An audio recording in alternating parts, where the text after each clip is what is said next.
तनी बाबा के बोलावा ए परिवार में मंगल के बारिश करी आइए बाबा हाथ जोड़ी पड़ी लखैया हो रिधि सिद्धि के सैया और पूजा करी तोहर बाबा देव दर्शन बोल कहिया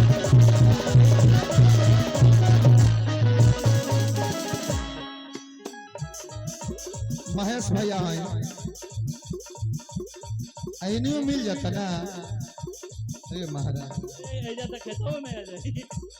महेश भैया का हार्दिक हार्दिक अभिनंदन जय जयकार पड़ता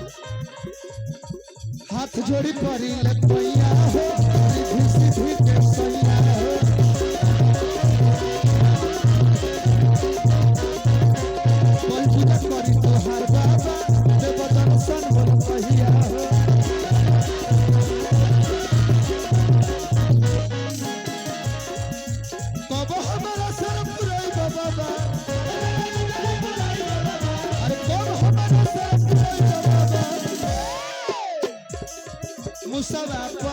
मुसवा पर चढ़ के ओए बाबा बाबा चला मुसवा पर चढ़ के ओए बाबा बाबा चला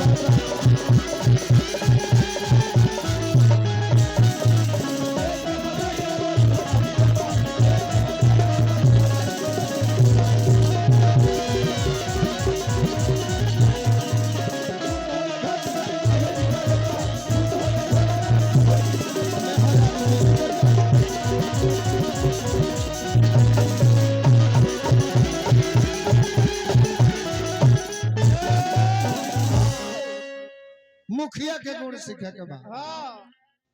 तो हमारा भोलेनाथ के परिवार से सीखी एक दूसरा के मारे काटे वाला लोग हमारा भोलेनाथ के परिवार में बाकी वो परिवार के मुखिया निमन बानी तो जहाँ कटवल होखे के बाद वो जब चटवल होखेला न तो एक परिवार में सांप आ मूस के ना रहे के बाघ आ बैल के ना रहे के सांप बिच्छी गोजर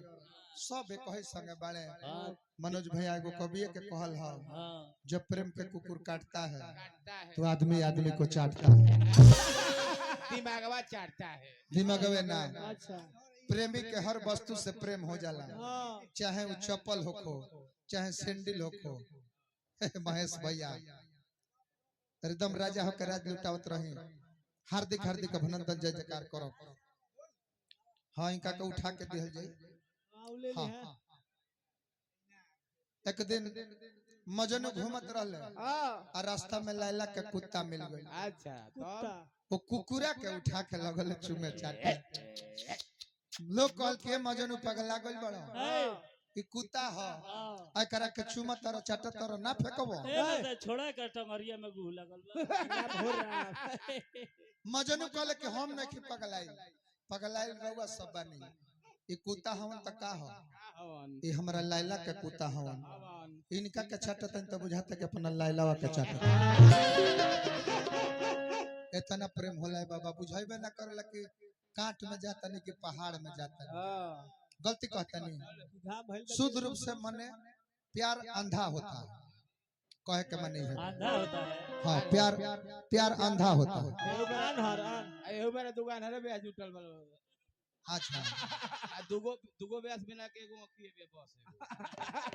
अच्छा तारा बहन के दिक्कत ना हो आंख से उनका कुछ थोड़ी करे के बा हमरो ठीक बा भाइयों के ठीक बा तो अपन बहन भी है दियो हमने से जेकरा से मन कर आ न इनार पर भरोसा करब त गिर जाई मंडली में हितन के ना रखे के चाहिए ना जी तब का देखिए अब दुष्ट प्राणी के चिन्हम के तरह हर मंडल खूब पुट्टी लगौले बनी घर बनौले बनी नया डेंटिंग पेंटिंग भइल बा वो पर ध्यान ना जाए तने मुने करखा लग रही न तो वही पता की करे देहाती जी पेंटिंग तो बहुत बढ़िया भइल बा है त करखा लागल बा ठीक लागत बा अरे भाई पूरा तू जंगला देखो घर देखो द्वार देखो ले जाके मनोज शर्मा के दिखाई देख लेबू है के तने रहो ते अड़ल रहो ए बकुआ बाकी भाव बा ए बाबा आई मंगल के बरसात करी कि विघ्न हरवैया हो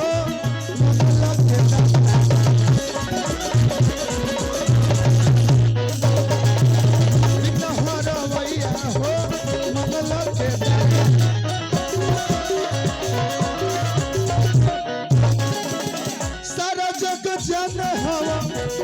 के विधाता सारा जग जाने हो बुद्धि के विधाता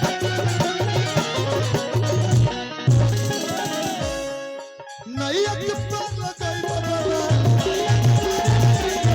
अरे नैया के पार लगाई बाबा आसरा में बन मुसवे पर चढ़ के आई बाबा बाबा चला बचाई बाबा